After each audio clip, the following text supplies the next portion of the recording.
Buenos días, muchachos. ¿Cómo están? Espero que se encuentren muy bien, con salud. Vamos a comenzar el día de hoy la clase. En la clase pasada vimos la importancia del agua.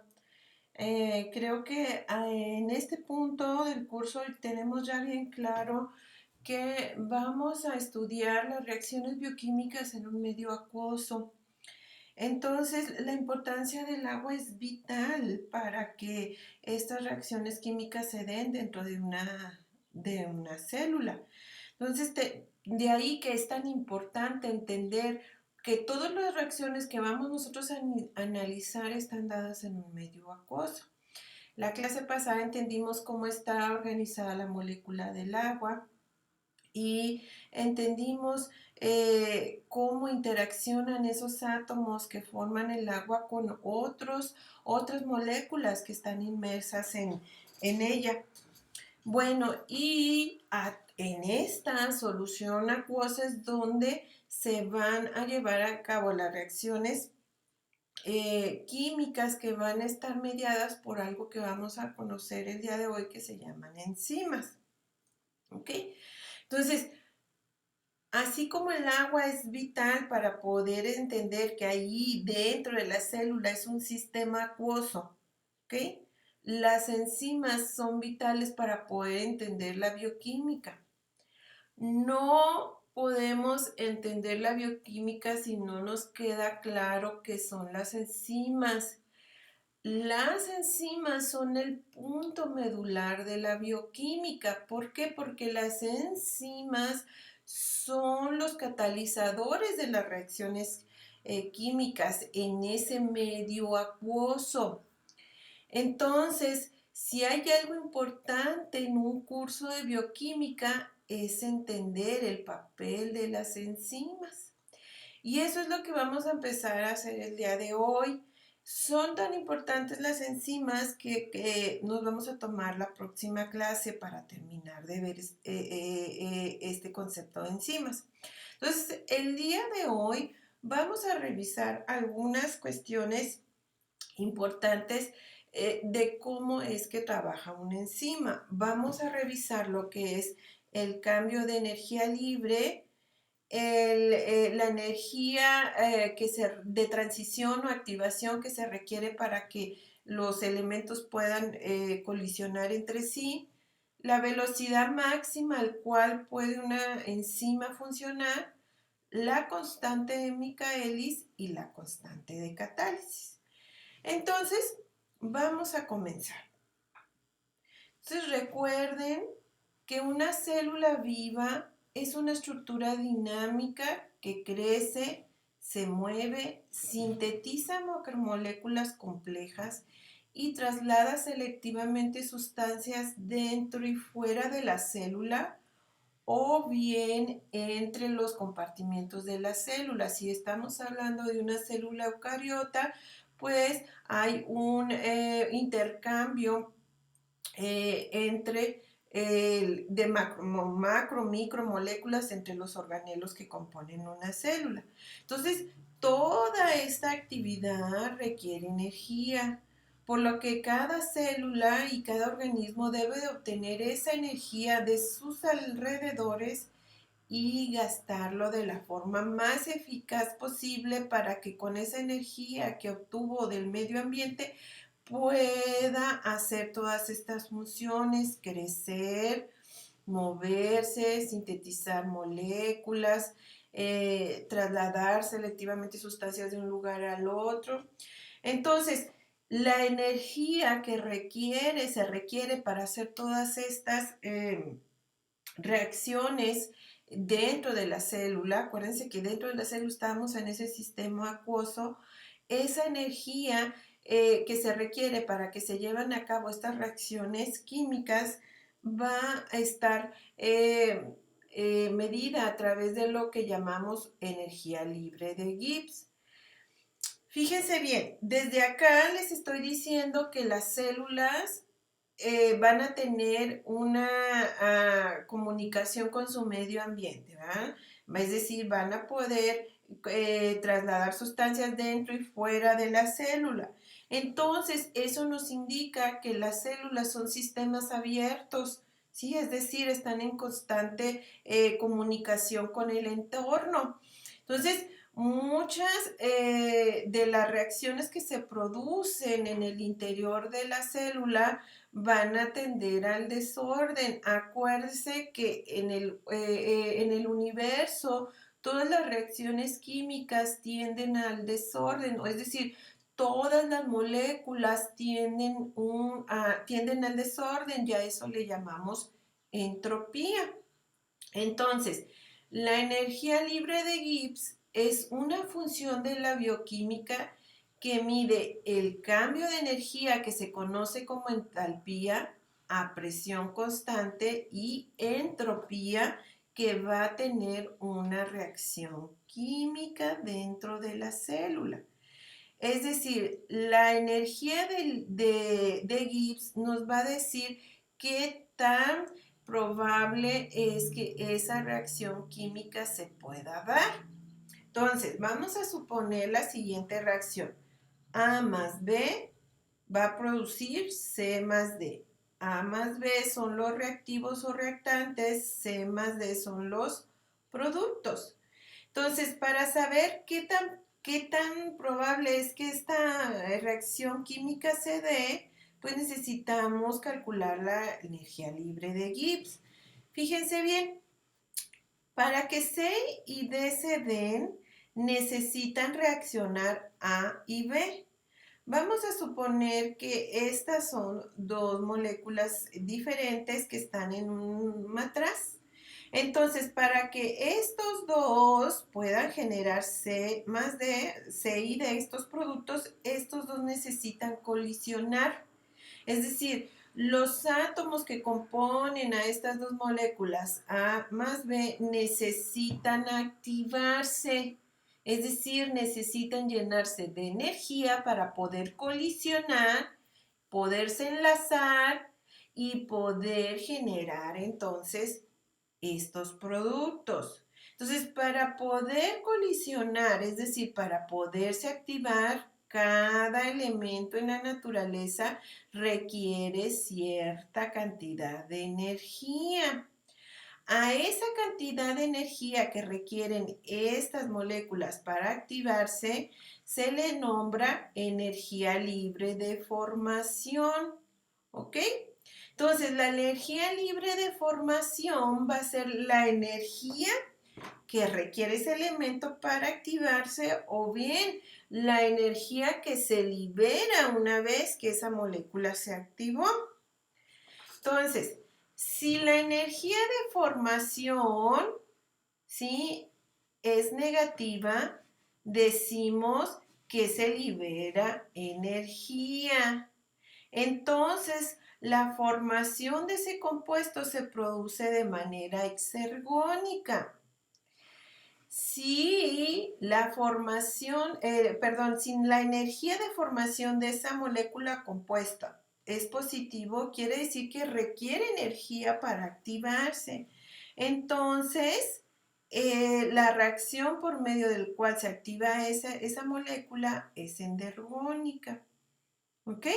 Entonces, y se los pongo aquí con letritas negras. Si es una reacción exergónica, estamos hablando de una energía de formación de esa molécula negativa. Por lo tanto, se libera energía. Si la reacción es endergónica, entonces la energía de formación del compuesto es positivo. Se requiere energía. Ahora, en la naturaleza, la mayoría de los compuestos se forman de una manera exergónica, es decir, tienen una energía de formación negativa, aunque hay algunas excepciones que es lo contrario, ¿verdad? Necesitan energía para activarse. Entonces, cuando algo se genera de forma exergónica, y tiene un cambio de energía, perdón, una energía de formación negativa, decimos que ese compuesto tiene a formarse de manera espontánea. Entonces, cuando algo se forma de manera espontánea, la energía es negativa o la energía de formación es negativa y entonces esto genera que se libere energía a partir de sus elementos. ¿Ok? La energía libre de Gibbs, que en este caso, ¿verdad? La energía libre de Gibbs para cada uno de estos elementos va a ser esa energía de formación. Esa energía se mide en esta unidad que son los kilojulios. Un kilojulio equivale a 1000 julios. ¿Ok? Un julio es la cantidad de energía que se necesita para aplicar una fuerza de 1 newton a lo largo de 1 metro de distancia. Fíjense bien, una kilocaloría equivale a 1000 calorías. Y entonces una caloría equivale a la cantidad de calor que se necesita para aumentar la temperatura de 1 gramo de agua de 14.5 grados centígrados a 15.5 grados centígrados. Es aumentar 1 grado la temperatura. Y 1 kilojoule es igual a 0.239 kilocalorías. Entonces, cuando nosotros estamos viendo la cantidad de energía que se requiere para activar un elemento o una molécula, lo que en realidad estamos observando es qué tanto calor se necesita para aumentar la temperatura de ese elemento y que pueda activarse. Ahora, les decía yo ahorita que la mayoría de los compuestos tienen una energía libre de formación negativa, que quiere decir que tienden a formarse de manera espontánea. Miren, aquí en esta tablita les pongo algunos ejemplos. Por ejemplo, el agua. El agua tiene una energía libre de formación de menos 237.2. Entonces el agua es muy favorable que se forme de manera espontánea. Lo mismo que el dióxido de carbono, el metanol, el metano. Pero miren el óxido nitroso. El óxido nitroso tiene una energía de formación de más 104.2, ¿ok? Kilojoules por mol. ¿Qué quiere decir? Que esta es una reacción de tipo endergónica. ¿Por qué? Porque el valor de la energía libre de formación de la energía de formación es positiva. Entonces va a requerir más energía, va a requerir muchísimas kilocalorías, mucho calor para que esto se pueda dar. ¿Ok? ¿Sí? Bueno, ahora, la utilidad más importante de saber la unidad de energía libre de formación, ¿sí? De saber la energía libre de formación es describir cuantitativamente los cambios que tienen esta energía libre de formación que acompaña las reacciones químicas. Fíjese bien, cuando empecé esta parte de aquí en la clase, les dije que con la energía libre de Gibbs podemos predecir qué tan factible es que se dé esta reacción. Para eso necesitamos conocer las energías libres de formación de cada una de estas moléculas. Entonces, la energía libre de formación que hay aquí va a ser diferente a la que se genera cuando se dan ya estos productos. Entonces, el cambio que hay de energía libre de Gibbs entre los reactivos y los productos, eso nos puede indicar, dependiendo del signo, si es negativo o si es positivo, si la reacción es favorable o desfavorable de llevarse a cabo en el interior de la célula.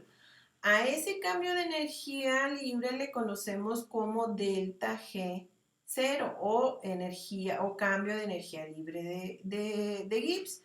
donde el delta se lee como cambio y este subíndice que está aquí, 0, indica el valor de la energía libre en condiciones estándar, es decir, a pH 7, 25 grados centígrados y una atmósfera de presión donde tanto los reactivos como los productos tienen una concentración molar de 1. Entonces, cuando vean este subíndice de 0, eso les indica las condiciones estándar. Y las condiciones estándar es pH 7, temperatura de 25 grados centígrados, una atmósfera de presión y los reactivos y los productos, ambos con una concentración de 1 molar. ¿Ok? Entonces, con las energías libres de formación es posible calcular el delta G0 para una reacción determinada. Entonces, vamos a suponer ahora la siguiente reacción, ¿verdad? A más B, que me va a producir C más D. Ahora, ¿sí? C más D puede producir también A más B. ¿Ok? Vean que las flechitas están en las dos direcciones, entonces esto nos está indicando que puede ir en las dos vías. Recuerden, A más B son los reactivos o reactantes, C más D son los productos. Entonces vamos a ver cómo se calcularía el cambio de energía libre de Gibbs. ¿Ok? Entonces, la delta G0, se calcula restando la suma de las energías libres de formación de los reactivos AB, restándole esas energías libres a las energías libres de formación de CD, que son los productos. Entonces la ecuación me quedaría así, delta G0 igual a las energías de formación de los productos, que son CD, menos la energía de formación de los reactivos, que son AB. Quedaría de esta manera. Entonces, si conocemos la energía de formación de cada una de las moléculas que intervienen en la reacción y sabemos su concentración, pues entonces es fácil obtener el delta G0. Y entonces el delta G0 me va a arrojar un valor.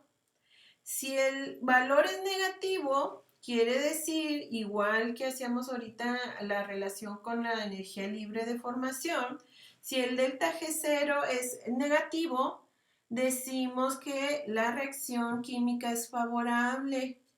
Se va a dar entonces de manera espontánea o tiende a la espontaneidad. Entonces decimos que es una reacción exergónica porque se libera energía. Si el valor de delta G0 es positivo, la reacción química no es favorable. Entonces requiere energía, requiere muchas calorías para poderse llevar a cabo. Entonces es una reacción endergónica, consume energía. ¿Ok? Entonces, el que un proceso sea favorable, es decir, que se dé de forma espontánea o desfavorable, no nos indica nada en relación a qué tan rápido puede ser esa reacción. Uno pensaría que si una reacción química es favorable, pues tiende a darse de forma rápida porque es espontánea, pero no siempre es así.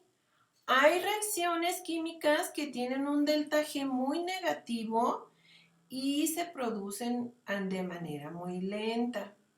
Entonces, el delta G0 lo único que nos va a indicar es si esa reacción química es favorable o desfavorable para llevarse a cabo dentro de la célula. ¿Ok? Fíjense bien, vamos a ver este ejemplo, ¿sí?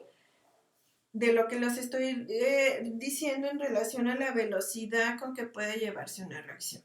Miren, aquí les estoy poniendo un diamante, aquí hay un grafito. Ambos están conformados con la misma molécula, que es carbono, ¿ok? Incluso, ¿verdad? Un diamante se puede transformar a grafito, ¿verdad? Sí, la diferencia que hay entre estas dos cosas es que es el arreglo de los carbonos, ¿ok? Fíjense, aquí está como si fuera un hexagonitos, anillos, y aquí está como en forma laminar. Si medimos el delta G de esta reacción de cambiar un diamante o de transformar un diamante a grafito, esa delta G se puede dar a menos 2.8 kilojoules por mol. Entonces, pues fíjense que tiene un signo delta G negativo. Por lo tanto, ¿verdad? El cambiar el diamante al grafito es una reacción favorable, pues que se va a dar de manera espontánea. Ahora, ¿qué tan rápido va a ser este cambio de diamante a grafito? Pues eso es extremadamente lento. Pero sí se da, ¿verdad? De una manera muy lenta, pero se da. Entonces, pues el delta G, lo único que nos va a decir es que este diamante sí puede llegar a reaccionar alguna vez y formar el grafito. Entonces, de aquí en adelante, si les dicen que los diamantes son para siempre, no es así del todo. Conforme pase el tiempo, ¿verdad? Mucho tiempo, de una manera muy lenta, ese diamante tiende de forma espontánea a convertirse en grafito. ¿Ok? El grafito es lo que compone la punta del lápiz. Si no ubicaban bien el grafito. ¿Ok? ¿Sí? Bueno, entonces, una reacción que requiere muchas horas para completarse dentro de la célula, eso no es útil. ¿Sí? Vamos a imaginar que es una bacteria que tiene que reproducirse cada 20 minutos, como la E. coli, o una célula nerviosa, ¿verdad? Que tiene que responder rápido a un estímulo. Entonces, desde el punto de vista metabólico, el que las reacciones duren mucho en darse de manera espontánea, pues eso no es útil, porque dentro de la célula las reacciones químicas tienen que darse de una manera rápida, en cuestión de milisegundos, para poder reaccionar ante los cambios del medio ambiente. Entonces, ¿qué determina la velocidad de una reacción química en la célula? Fíjense bien, vamos a dar un repaso a lo que vimos en las primeras clases del curso para entender el concepto de velocidad de una reacción química. Les había yo dicho en las primeras clases que la velocidad de una reacción química depende de la concentración de los reactivos. ¿Sí? Es decir, en una reacción química, entre más reactivos haya que colisionen entre sí, pues más rápido van a reaccionar y entonces más rápido se generarán los productos. ¿Ok? Dijimos que las concentraciones van a estar dadas o van a estar expresadas en moles por litros, es decir, con la M de molar. ¿Ok? Entonces, la velocidad de una reacción química, pues sí depende de qué tantos reactivos o qué tanta concentración de reactantes tenemos para que puedan colisionar entre sí, reaccionar y generar productos. Si hay muy poquitos reactivos, pues la reacción va a tender a ser muy lenta. ¿Ok? Entonces, la velocidad de la reacción es directamente proporcional a la concentración que haya de los reactivos. ¿Ok?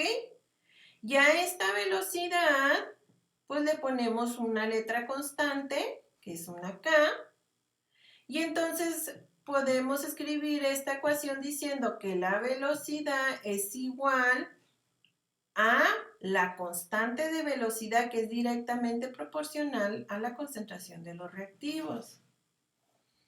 ¿Ok? Ahora, en la mayoría de las reacciones bioquímicas dentro de la célula, las reacciones químicas son reversibles. En la mayoría, no en todas. Esto significa que a medida que se estén generando los productos, estos productos pueden colisionar entre sí y regresar al estado inicial que era de los reactivos. Entonces, fíjense bien, en una reacción química que va en dos direcciones, es decir, que a medida que A y B como reactivos empiezan a reaccionar entre sí y empiezan a generar los productos, eso va a tener una velocidad, ¿verdad? Cuando empieza a aumentar la concentración de los productos y estos productos ahora pueden actuar como reactivos colisionando entre sí, entonces esto va a reaccionar a una cierta velocidad para que se generen A y B. Entonces, cada dirección de la reacción va a tener su propia velocidad. A la velocidad que va de A más B, que me va a generar C más D, a eso le vamos a llamar la velocidad K1. Y de C más D para generar A más B, esa va a ser K menos 1. ¿Sí? Entonces K menos 1 es la inversa de K1. ¿Ok? ¿Sí? Bueno, entonces va a llegar un momento en que las velocidades de reacción, tanto de un lado como del otro, van a ser iguales, porque vamos a tener la misma cantidad de reactivos que de productos. Entonces, cuando tenemos la misma cantidad de reactivos y de productos, a eso le llamamos equilibrio. Entonces, cuando la velocidad, ¿sí? En la que reaccionan A y B es igual a la velocidad en la que reaccionan C y D, a esto le llamamos equilibrio. ¿Ok? Si despejamos las velocidades, me quedaría K, velocidad 1, mientras el inverso de la velocidad 1 igual a la concentración de los productos entre la concentración de los reactivos.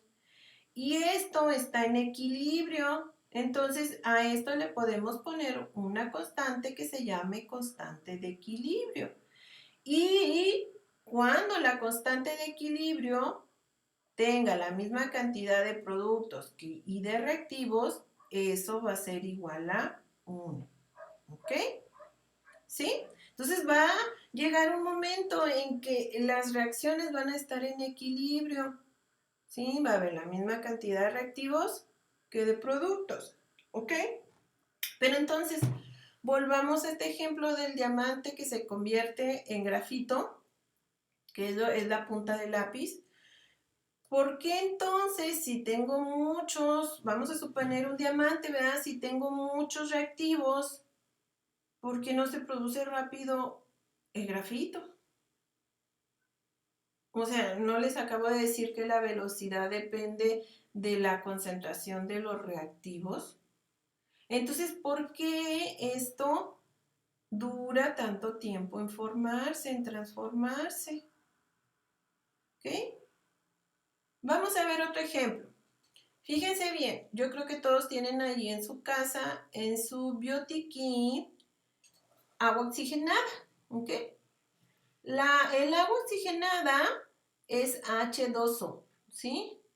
Y si esta agua oxigenada se descompone en agua y en oxígeno, esta reacción tiene un delta G de menos 233.5 kilojoules por mol. Entonces es un delta G negativo. Entonces esto tiende a darse de manera espontánea. Pero lo cierto es que si ustedes tienen ahí una botella de agua oxigenada, esa botella de agua oxigenada, el agua oxigenada que está dentro puede durar en la botella meses o años y no le pasa nada. ¿Por qué? Estamos diciendo que es espontánea, pero no reacciona. ¿Ok? Fíjense bien, ¿qué sucedería si en un matraz pongo tantito fierro y le adiciono agua oxigenada? O bien, si al agua oxigenada le agrego un poquito de fierro, rápidamente el agua oxigenada hace burbujas. Esto es, muchachos, rápidamente el agua oxigenada reacciona y se separa en agua y oxígeno, por eso burbujea. ¿Cuál es la diferencia entre esto y esto? Que aquí el agua oxigenada se estaba activando, ¿sí?, de manera lenta, sin ningún estímulo. Estos elementos que componen el agua oxigenada, el hidrógeno y el oxígeno, estaban activándose para poder colisionar entre sí y poder generar estos productos. Sin embargo, pues esta activación que se va a hacer en esta molécula es muy lenta. Pero sin en cambio, si ponemos fierro, el fierro que ocasiona que los elementos que conforman el peróxido de hidrógeno se activen y empiecen a colisionar y se separa en agua y en oxígeno. Entonces, el fierro aquí estaría actuando como un estimulante de la activación de estos elementos que componen esta molécula. ¿Sí? Fíjense bien, tanto aumenta la velocidad con que los elementos empiezan a activarse que es 1000 veces mayor la velocidad de reacción de esta agua oxigenada en presencia del fierro que sin el fierro, que dejando ahí el agua oxigenada ahí dentro de la botella. Nosotros tenemos una proteína que se llama hemoglobina, que está en los eritrocitos, que contiene altas cantidades de fierro. Y fíjense bien, cuando nosotros nos cortamos, sale sangre, ¿verdad? Y si adicionamos ahí en esa cortada agua oxigenada, ¿qué pasa? Inmediatamente se forman burbujas.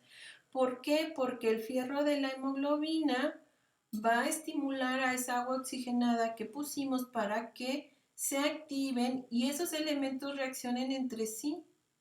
Tan rápido es el estímulo de la hemoglobina, el agua oxigenada, que es 1.000.000 de veces más rápido que si no estuviera presente la hemoglobina. Hay otra enzima que se llama también catalasa, que hace exactamente lo mismo, estimula a esos elementos que forman al hidrógeno y al oxígeno que componen el agua oxigenada para que colisionen entre sí. Entonces, muchachos, la clave para que la velocidad pueda aumentar en una reacción química está en que esa reacción química se estimule para que esos elementos que están formando o que se están interaccionando entre sí puedan activarse, es decir, puedan empezar a colisionar entre sí, reaccionar y generar entonces un producto. A esos estimulantes es a lo que le llamamos un catalizador. Entonces, un catalizador es una sustancia que acelera la llegada a un equilibrio de reacción. Es decir, hace que los elementos se activen, colisionen entre sí y empiecen a formar productos. Y entonces, el tiempo que se tarda en que la concentración de reactivos sea igual a la concentración de productos se hace menor. Ahora, para que sea un catalizador, el catalizador no debe de mezclarse con los elementos que están colisionando. El catalizador nunca se va a modificar en la reacción química. Los únicos que van a reaccionar van a ser los reactivos. Y esos reactivos al reaccionar, colisionan entre sí y generan productos. Nunca los reactivos se van a mezclar o van a reaccionar con el catalizador. Ahora, en algún punto ¿sí? Van a llegar al equilibrio, tanto reactivos como productos. Entonces, un catalizador no cambia la posición de equilibrio en una reacción. Lo único que hace es que se llegue más pronto a este equilibrio, ¿ok? Un catalizador tampoco va a actuar sobre si una reacción es favorable o desfavorable para llevarse de manera espontánea en la naturaleza. ¿Sí? Ese delta G, si es negativo o positivo, no va a cambiar por un catalizador. Entonces, simplemente se alcanza el estado de equilibrio más rápido. ¿Ok? Y entonces, ¿qué es lo que va a hacer el catalizador para que se llegue a este estado de equilibrio más rápido? Pues lo que va a hacer es que va a acelerar el tiempo en que los elementos que van a reaccionar se activen y puedan colisionar entre sí más rápido. Entonces, a eso decimos que reduce la cantidad de energía necesaria para que se efectúe una reacción. Fíjense bien, habíamos visto al inicio de la clase que si nosotros conocemos las energías libres de formación de cada uno de los elementos que van a reaccionar entre sí, podemos predecir si es favorable o no de realizarse de forma espontánea. A eso le llamamos delta G. Entonces, si se tiene si se conocen, vamos a suponer esta reacción química, A que produce B y B que produce A, ¿sí? Va en las dos direcciones. Si conocemos las energías de formación de A y de B, podemos sacar el delta G. Entonces, vámonos a analizar desde A para B. Entonces, la energía de formación de A, esa energía de formación de A va a ser la energía que necesita A para activarse, reaccionar y producir B. Ahora, B, cuando B esté formado, puede también activarse, va a necesitar una energía de formación para activarse y poder generar A. A eso, la diferencia que hay entre esta energía de formación del reactivo con la del producto, a esa le llamamos delta G. Ahora, aquí únicamente estamos viéndolo desde la cantidad de energía libre ya total que se requiere para que se dé este proceso. Ahora, ahorita les dije que aquí A necesita una energía de formación para activarse. Entonces, esa activación que necesita para poder reaccionar, eso necesita más energía de la que estamos viendo únicamente aquí. Entonces, para alcanzar ese estado donde va a activarse y va a reaccionar, para alcanzar ese estado necesita energía libre adicional. Ese estado donde va a activarse y va a reaccionar se conoce como estado de transición, ¿ok? Porque va a ser un estado de transición entre lo que era un reactivo a formar un producto. Entonces, esa energía que necesita para poderse activar es una energía adicional y se conoce como delta G 0 y tiene este símbolo que son dos más unidas. Y a esta delta G le vamos a llamar energía libre de activación. Está en condiciones estándar. Entonces vamos a tener que la velocidad de A y B va cerca a 1, pero esa va a depender de qué tan rápido se active A para poder reaccionar entre sí y generar un producto. Lo mismo de B para acá, para formar A. ¿Ok? Fíjense bien a qué me refiero en ese estado de transición. Vamos a suponer que G1, la energía de formación G1 es la que se necesita para que esta estructura que vamos a llamar bote, ¿sí? Reaccione entre sí y me genere la silla que va a tener su propia energía de formación. Van en los dos sentidos. Ahora, este bote tiene que ir cambiando en su conformación tridimensional para alcanzar la estructura de la silla. Entonces va a pasar por un estado de transición donde está reacomodándose para alcanzar el estado de silla. En este estado de transición es cuando se está activando para poderse cambiar de forma. A eso es a lo que le llamamos estado de transición. Y la energía que se requiere para que haga este cambio antes de llegar a ser un producto, a eso le llamamos la energía de activación o energía de transición. ¿Ok? Bueno, entonces, ¿qué es lo que hace un catalizador? Hace que esta energía de activación sea más corta o sea menor a la que se necesita si no estuviera presente. Fíjense bien, vamos a ver la reacción de AB que va a producir BA. Va en los dos sentidos, fíjense bien. Vamos a ver primero la línea azul, que es la reacción que no tiene un catalizador. Entonces A, con su energía de formación, se va a activar, pero al activarse requiere más energía para poder reaccionar. ¿Ok?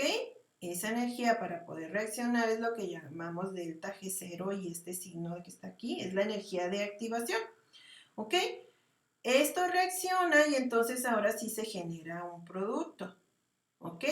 Entonces, de aquí a aquí vendría siendo el delta G0, es decir, que si es negativa es espontánea, si no es negativa, si es positiva requiere energía.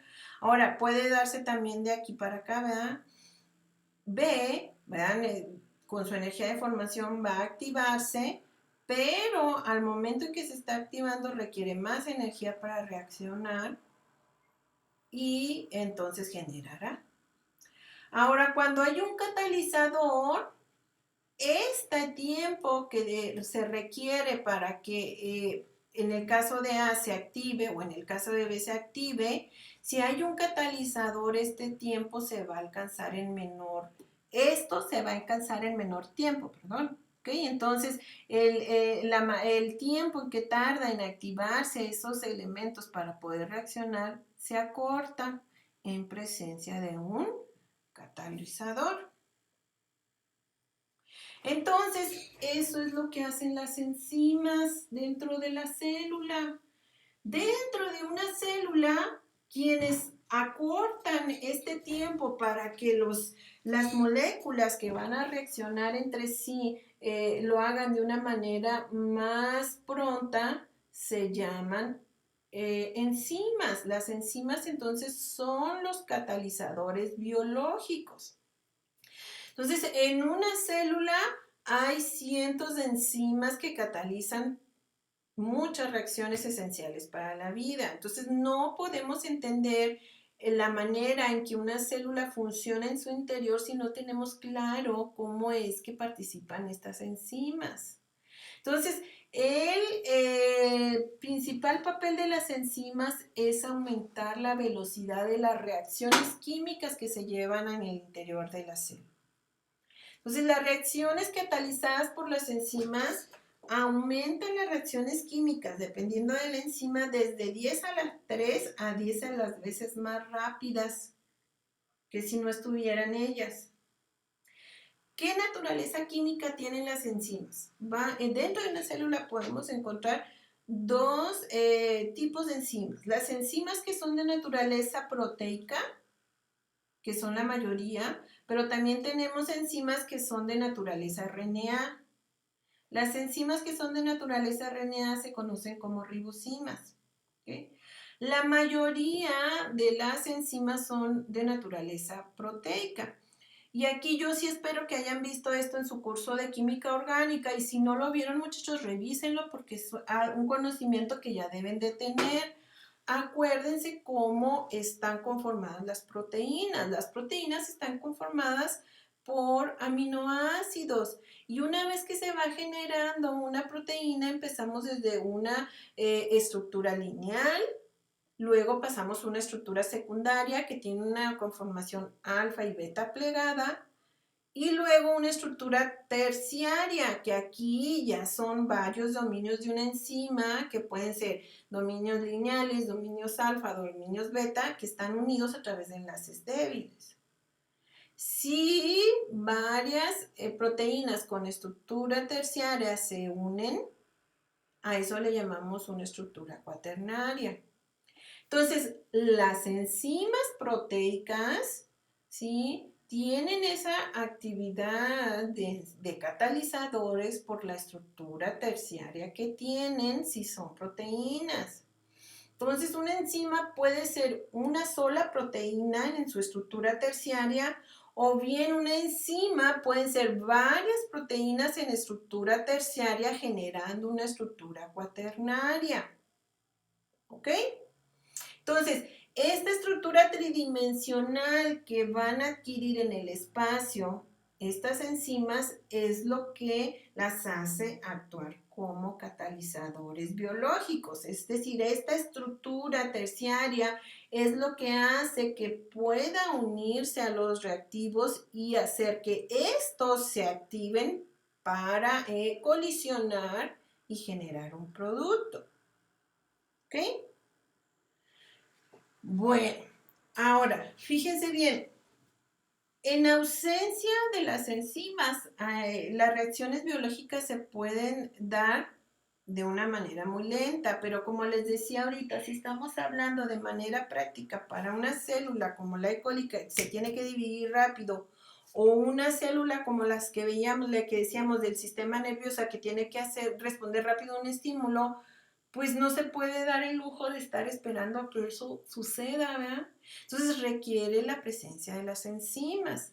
Miren, en esta tablita les muestro diferentes tipos de enzima y vamos a ver la diferencia que hay en tiempo en que se pueda llevar a cabo la reacción en la que estas enzimas activan a los reactivos. Por ejemplo, miren esta, que la OMP descarboxilasa, esa enzima en sí tiene una vida media de 78 millones de años, pero fíjense, cuando vemos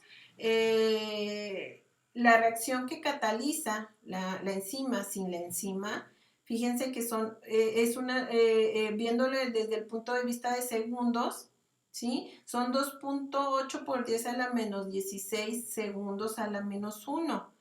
Las velocidades en bioquímica, muchachos, generalmente se miden en segundos a la menos 1. Segundos a la menos 1 es el recíproco de segundos. Acuérdense que cuando queremos sacarle un recíproco a un número, o es decir, el inverso de un número, lo que hacemos es que dividimos 1 entre ese número y el resultado que me dé es el inverso. Entonces, no me voy a meter de lleno a ver por qué sale segundos a la menos 1 en las ecuaciones, pero ustedes acuérdense que cuando veamos segundo a la menos 1 es el inverso de los segundos. Entonces, también nos da la idea o la noción del tiempo. Entonces, fíjense bien, cuando está en la reacción química que cataliza esa OMP descarboxilasa, cuando está la OMP descarboxilasa, es más, o sea, queda 39 segundos a la menos 1. Entonces, cuando está la enzima, la reacción es mucho más rápida que cuando no está. ¿Sí? Fíjense, vamos a decirlo así en segundos. Para que la reacción química que cataboliza esta enzima se dé, sin presencia de ella, se necesitan 0,000000000, cuéntenle 16 ceros, 2.8 segundos, es demasiado lenta. Pero si está la enzima, así se da, en 39 segundos. ¿Ok? Entonces, el incremento que se da de esa reacción química, pues es bien alta. O sea, cuando está la enzima se da en un 2 por 3, a que si no está la enzima.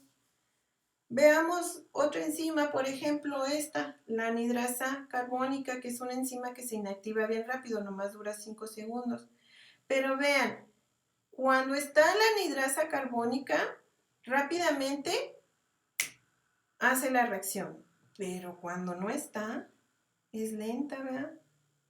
¿Okay? Entonces, la mayoría de las reacciones químicas que están en el interior de las células se pueden dar de forma espontánea, pero duran mucho, entonces por eso requiere la célula de las enzimas para hacer estas cosas más rápidas. Ahora, yo les decía ahorita que la enzima va a tener esa funcionalidad de catalizador por su estructura tridimensional. Y entonces esta estructura tridimensional es la que le va a permitir a la enzima poder interaccionar con los reactivos para que colisionen entre sí y reaccionen. A los reactivos, ¿sí? Que van a colisionar entre sí, a eso le vamos a llamar sustrato. ¿Ok? Entonces, en esta estructura tridimensional que tiene una enzima, va a tener un espacio que va a ser como una hendidura, también le dicen bolsillo, que en donde va a reconocer a los reactivos que van, al reactivo o reactivos que tienen que activarse para colisionar y reaccionar. Entonces, en este espacio de aquí, en el sitio activo, en esta hendidura, es donde se van a unir esos reactivos que vamos a llamar sustrato. ¿Ok?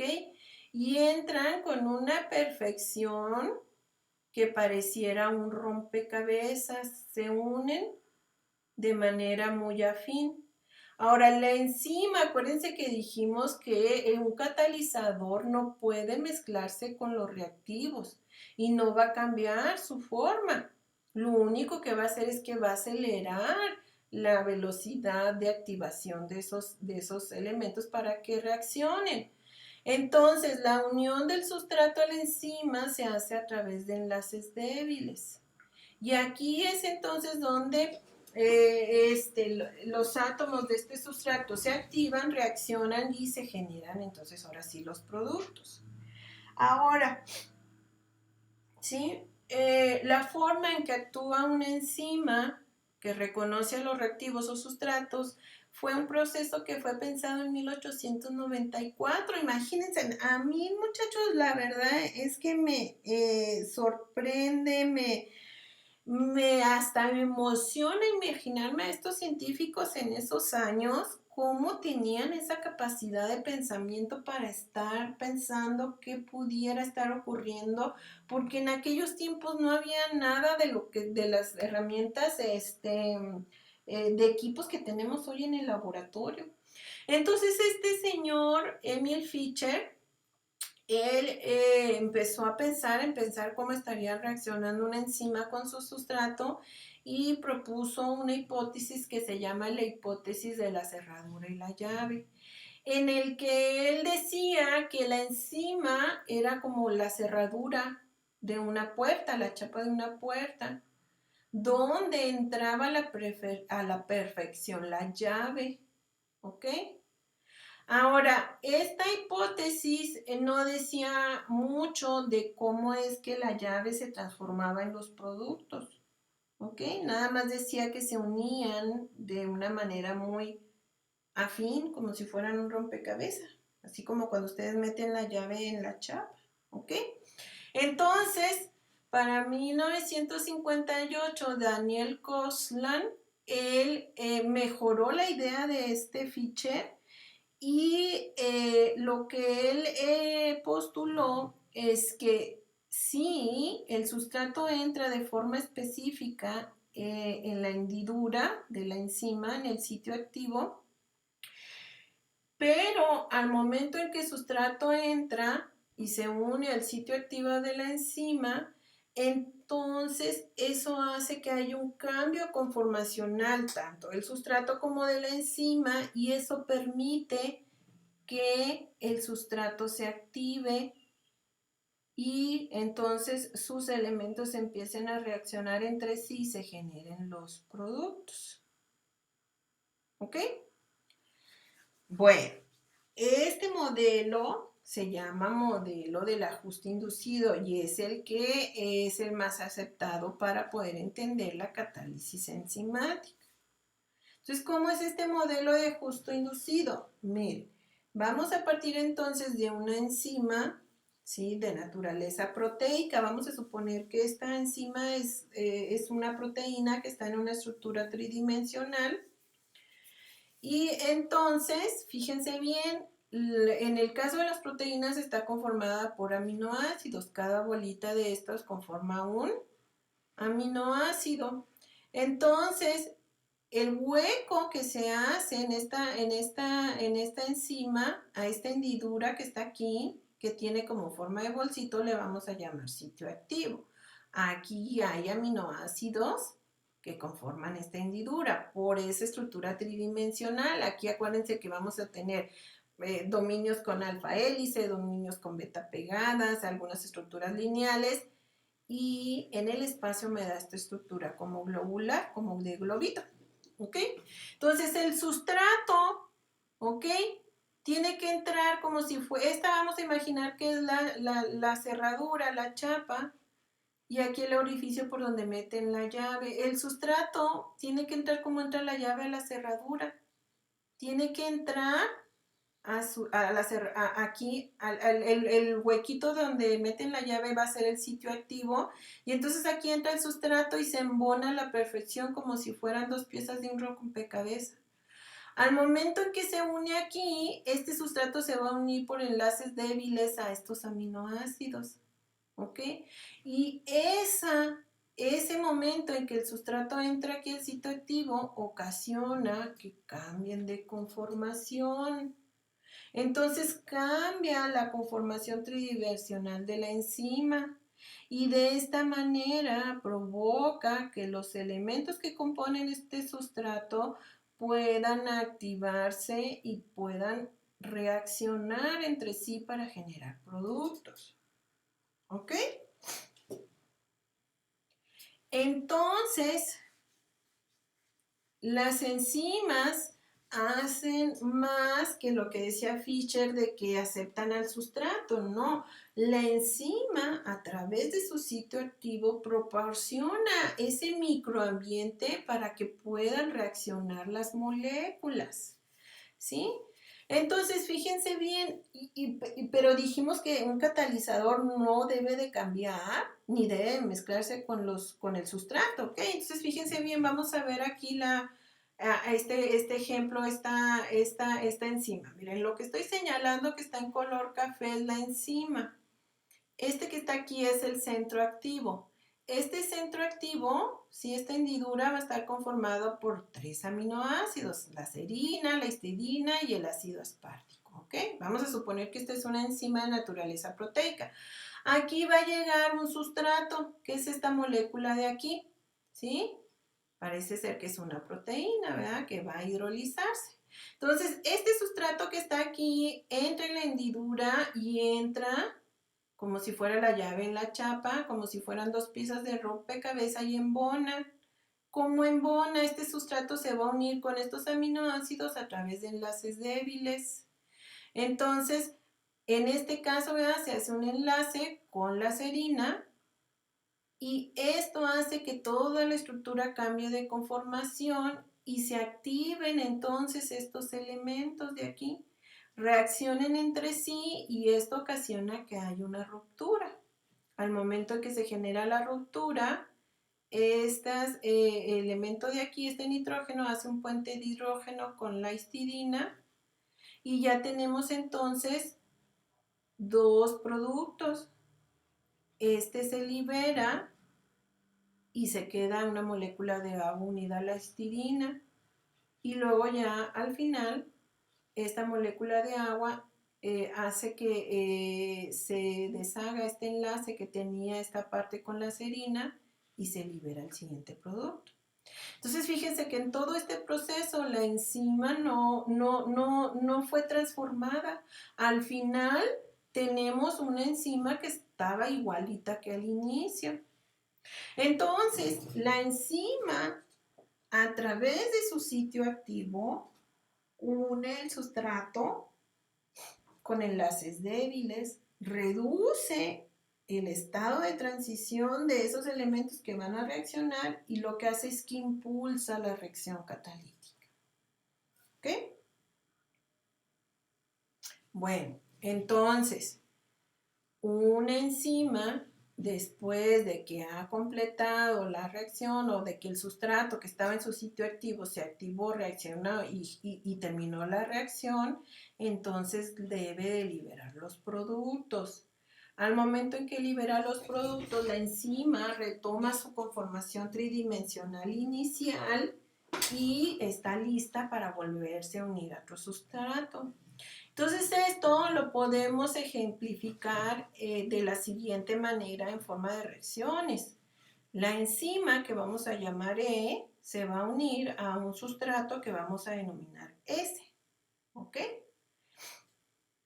Al momento en que el sustrato se une con la enzima, a eso le vamos a llamar ES. Ahora, aquí en este punto, el sustrato tiene que reaccionar y generar productos. Entonces, el siguiente, lo que me sigue, lo que se forma es la enzima liberada y los productos. Ahora, estos productos de aquí, no, a través de esta reacción de enzimática de aquí, no pueden tener una reacción para acá para formarse el sustrato. Entonces, de ES se va a formar únicamente la enzima libre y el producto. Es en una sola dirección. Por eso ahorita les decía que la mayoría de las reacciones son bidireccionales, no todas.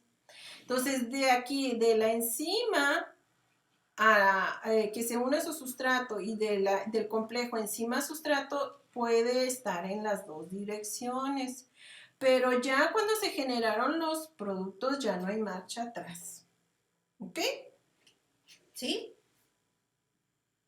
Bueno, ahora, ya que tenemos claro cómo actúa una enzima, ¿sí? Y que ya les estuve diciendo que lo que hace una enzima es catalizar una reacción química, de ahí la palabra catálisis, es decir, una enzima a través de la catálisis aumenta la velocidad de una reacción química. Entonces, pues lo que nos interesa en una clase de bioquímica, en un curso de bioquímica, es saber qué tanta velocidad de reacción tiene una enzima. Entonces, el saber qué tanta velocidad o qué tan rápida es una enzima, a eso le denominamos cinética de la catálisis enzimática. Cinética viene del griego cinesis, que significa movimiento. Entonces, la cinética es el estudio de las velocidades de las reacciones químicas. Entonces, para poder entender qué tan rápido, qué tan veloz es una enzima en hacer una reacción, pues tenemos que estudiar la cinética enzimática. Y es lo que vamos a ver de manera breve, nada más porque pues es un curso de bioquímica básica. ¿Ok? Entonces, recuerden que la función de las enzimas va a estar directamente relacionada con la estructura tridimensional que pueda tener en el espacio, ¿verdad? Esta estructura tridimensional que va a generar un sitio activo donde va a llegar un sustrato y donde se va a activar los elementos que tienen que reaccionar para generar un producto.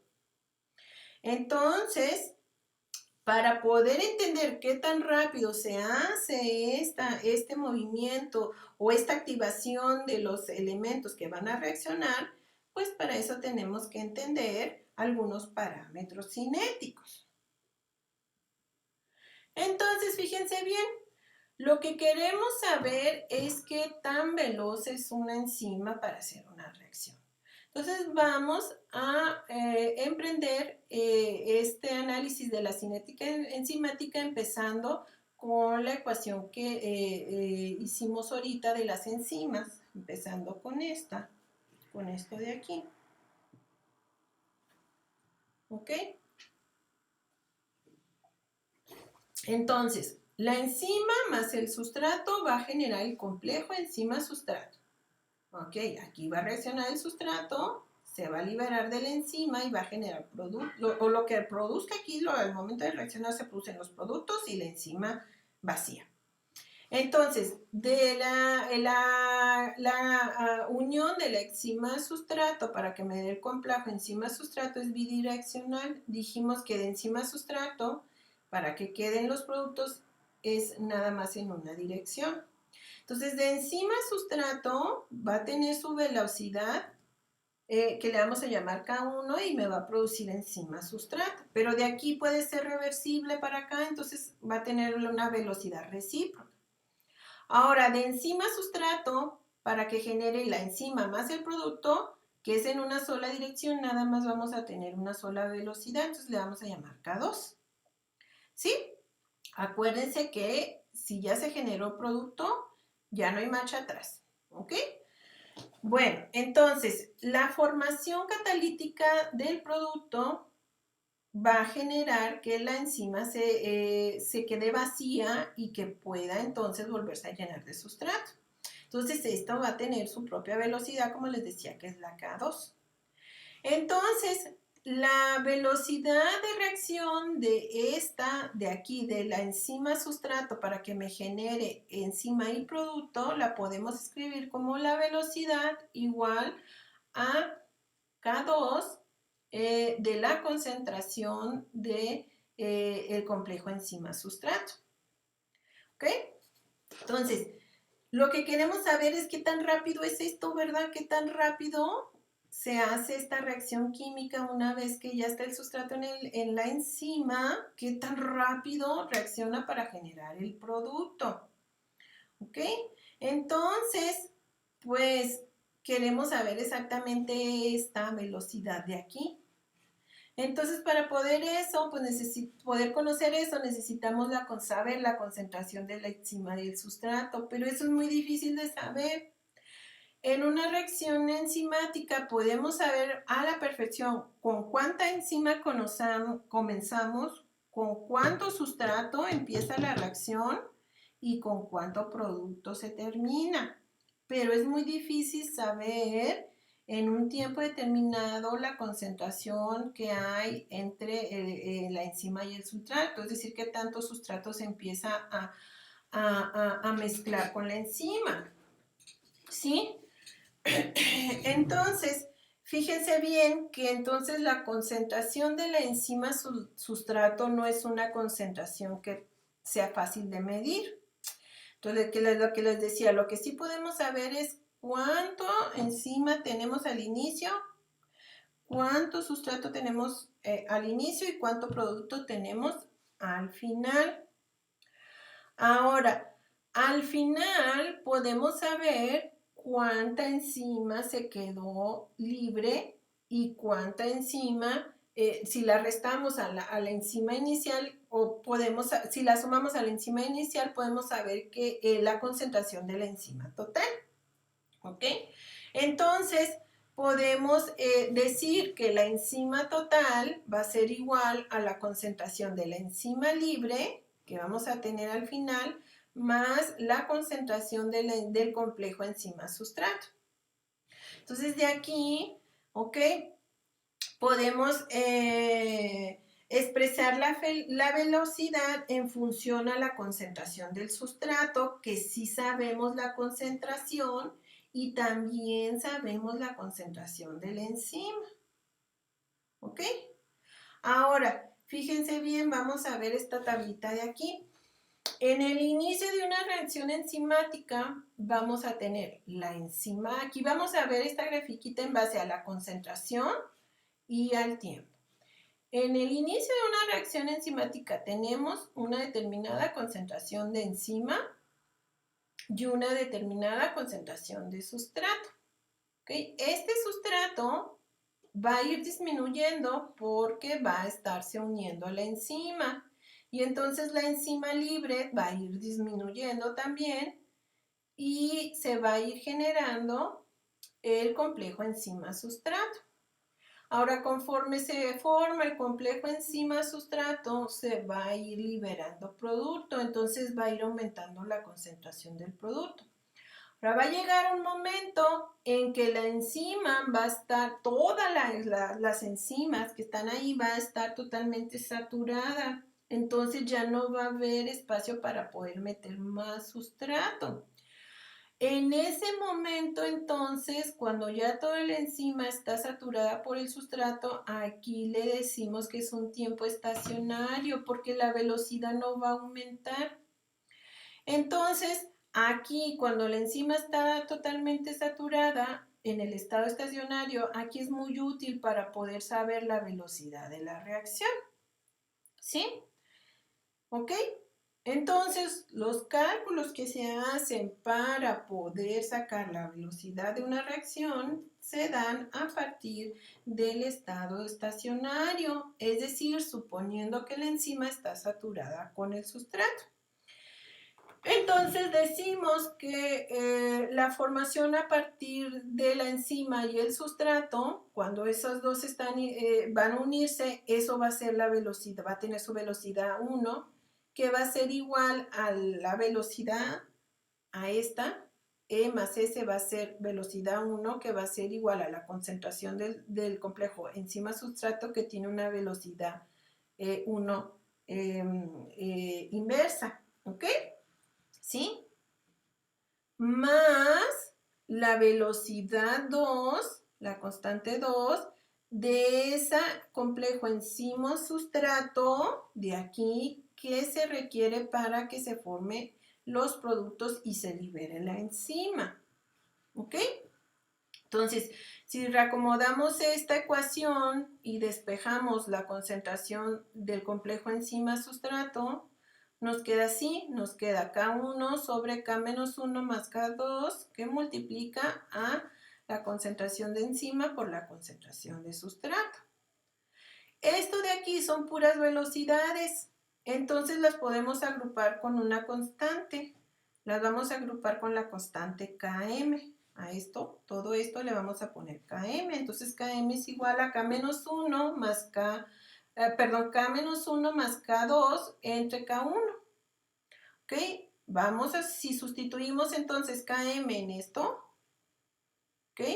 Vamos a sustituirlo y entonces nos va a quedar, ¿ok? Sustituimos Km aquí y vamos a pasarla para acá. Aquí está multiplicando, la vamos a pasar de este lado y entonces nos va a quedar que Km por la concentración de enzima sustrato, que va a ser igual a la concentración de enzima por la concentración del sustrato. ¿Ok? Bueno, en este punto tenemos la concentración de enzima sustrato en términos de concentración de enzima y concentración de sustrato. Y estas dos, tanto la concentración de la enzima como la concentración del sustrato, sí la conocemos. De la enzima, lo que podemos conocer es la concentración de la enzima total, que es con la que iniciamos. Entonces, pues vamos a suponer que conocemos la concentración de la enzima total. Entonces, para poder introducir la concentración de enzima total, pues nos vamos a regresar a esta fórmula, donde aquí ya tenemos cómo saber la concentración de la enzima total, que es la concentración libre que queda aquí, más la concentración de enzima sustrato. ¿Ok? Despejamos E, ¿ok? Y entonces me queda que la enzima es igual a la enzima total menos la concentración del complejo enzima sustrato. Sustituimos este valor aquí, ¿ok? Y nos va a quedar de la siguiente manera. Este valor va a multiplicar a este y a este, ¿ok? Entonces ya cuando reacomodamos todo, ¿ok?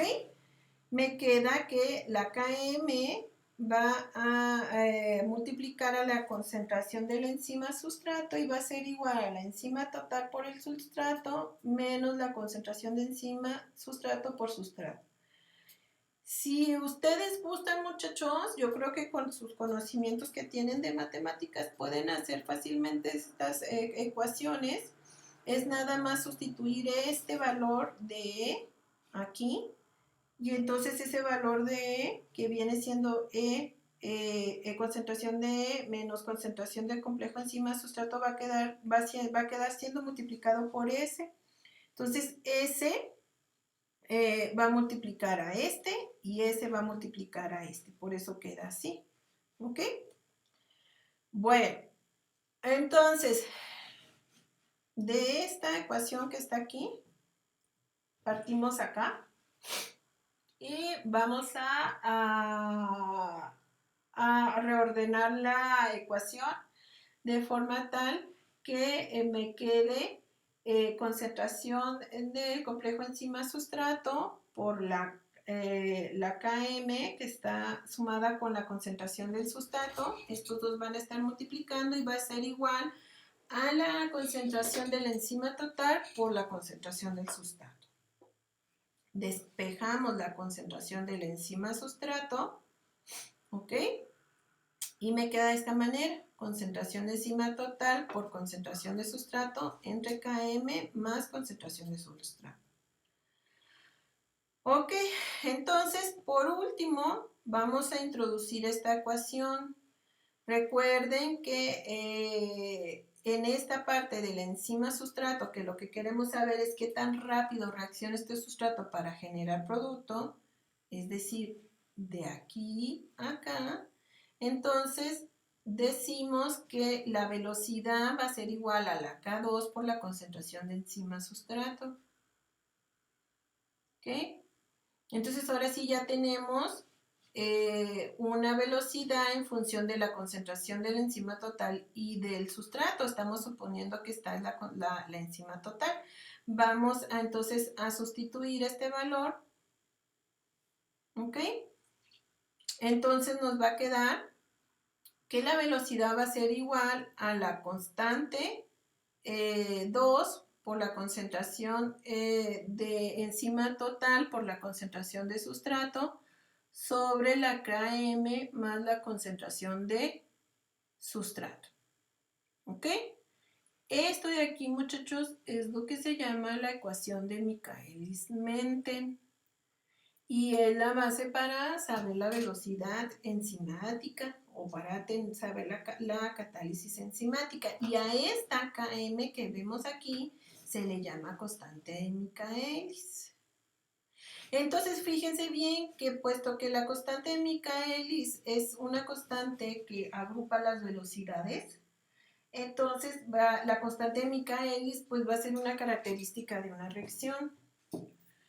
Y también la Km, ¿verdad? Pues está relacionada con la concentración de enzima y sustrato, por lo tanto la Km tiene unidades de concentración. O sea, la Km nos dice, nos puede decir la velocidad de la reacción, pero en concentraciones, en unidades de moles. ¿Ok?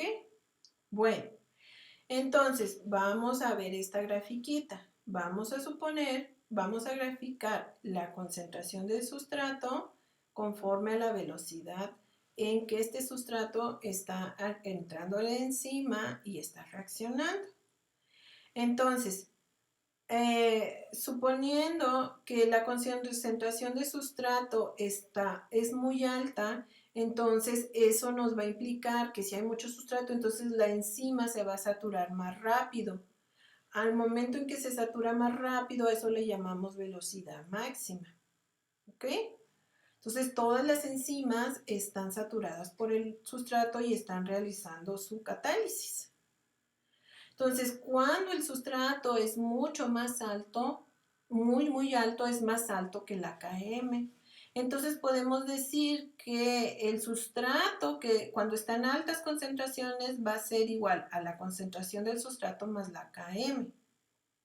Entonces, si esto, Km más concentración de sustrato, que es igual a concentración de sustrato en concentraciones muy altas, lo sustituimos en la constante de Michaelis, pues esto de aquí es esto, nos va a quedar aquí nada más concentración de sustrato.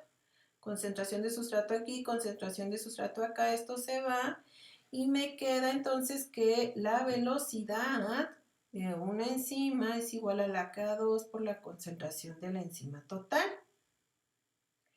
Entonces, como estamos suponiendo y partimos de que este sustrato es muy alto y entonces va a estar muy saturada la enzima, entonces ya vamos a estar en el estado estacionario, ya no va a aumentar más la velocidad, a eso le vamos a llamar velocidad máxima.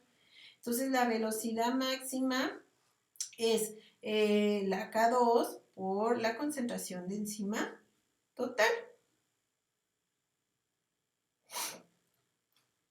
Nos regresamos con esa formulita en la ecuación de Michaelis-Menten, ¿ok? Y sustituimos esta ecuación, que es K2 por la concentración de enzima total, esto de aquí es velocidad máxima, la sustituimos y entonces la ecuación de Michaelis-Menten me quedaría de esta manera.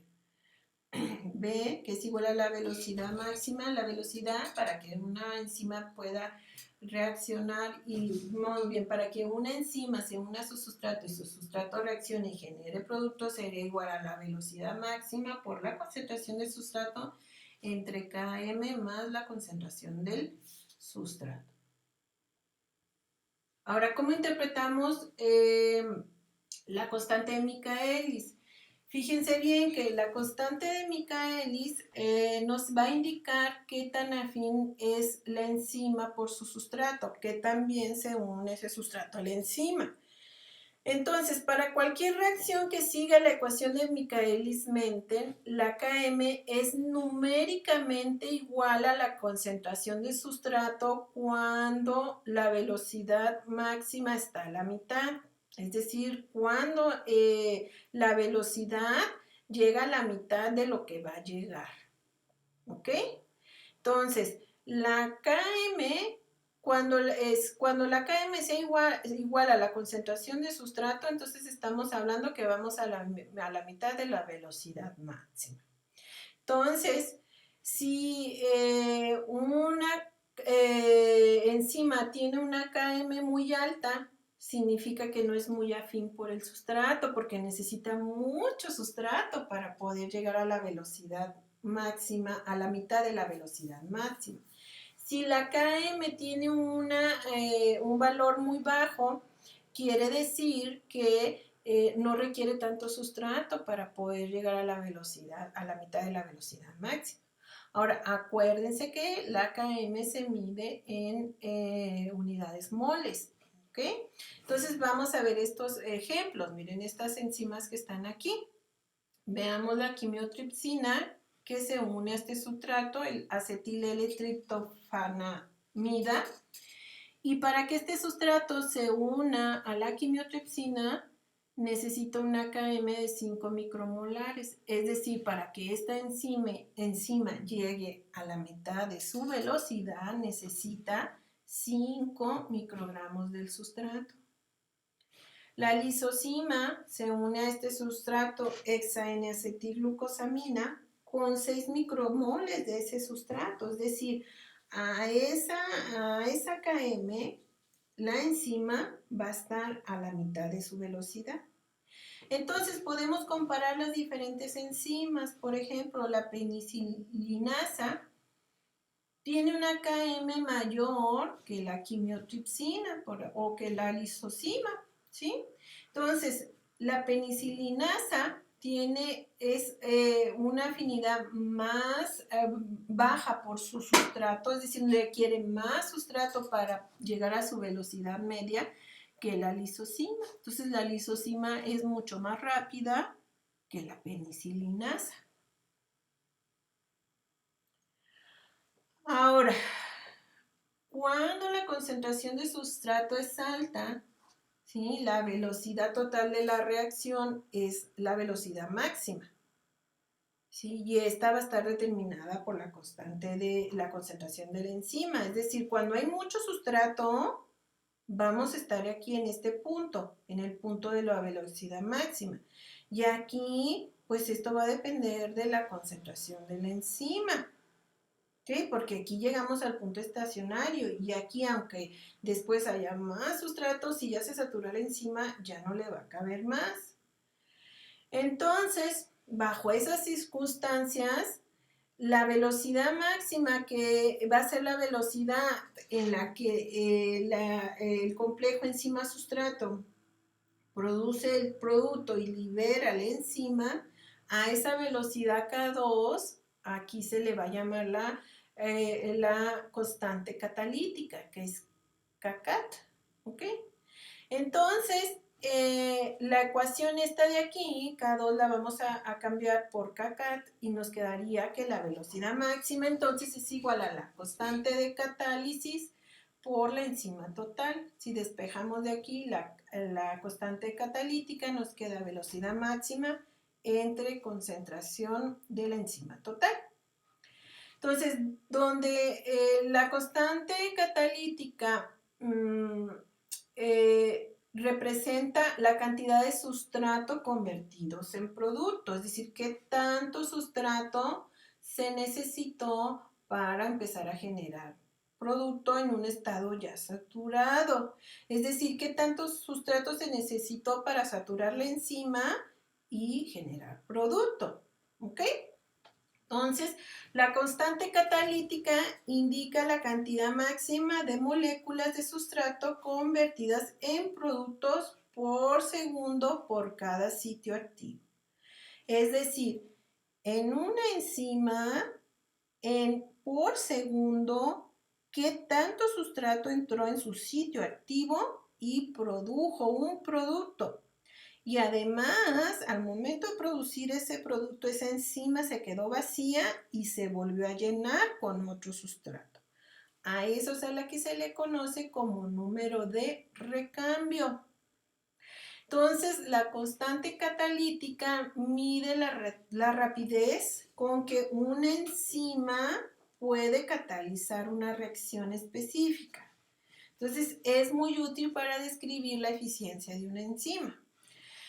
Ok, la unidad de la constante catalítica es el recíproco de los segundos a la menos 1. ¿Ok? De todos modos, aunque veamos segundo a la menos 1, nos va a indicar el tiempo en el que tarda o el tiempo en el que se necesita que esa enzima se sature con sustrato para generar el producto. Entonces, fíjense bien, vamos a comparar algunas de las enzimas comparándolas en el tiempo. La papaína, esta enzima, tiene una constante catalítica de 10. La catalasa tiene una constante catalítica de 10 a la 7 segundos a la menos 1.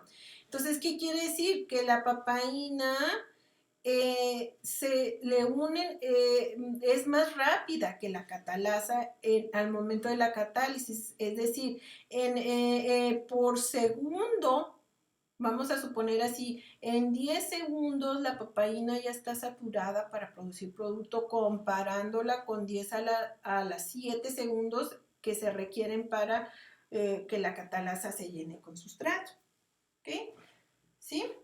Entonces, si usamos la relación de la constante de catálisis entre la constante de Michaelis, podemos obtener una medida de la eficacia de una enzima. Entre más eficaz en una enzima, tendrá un valor de la constante de catálisis entre la constante de Michaelis alto. ¿Ok? En otras palabras, una enzima es muy eficiente si su constante de catálisis es alto y su constante de Michaelis es baja. Por ejemplo, miren aquí, comparando todas estas enzimas, la quimiotripsina tiene una constante de Michaelis de 1.5 por 10 a la menos 2. ¿Ok? La humarasa, la KM, 5 por 10 a la menos 6. Esta es, mucho más baja que esta. ¿Ok? Ahora, la constante de catálisis en la quimiotripsina es 0.14. Aquí es 8 por 10 a las 2, o sea, que son 800. Esta es mucho más baja. Cuando nosotros Dividimos esto entre esto, nos queda 9.3 y acá me queda 1.6 por 10 a la 8. ¿Ok? Entonces, esta de aquí, esta es más baja que esta. ¿Cuál de las dos enzimas es más eficiente? La fumarasa. ¿Ok? ¿Sí? Bueno, y hasta aquí sería la clase del día de hoy. Espero que tengan un excelente día.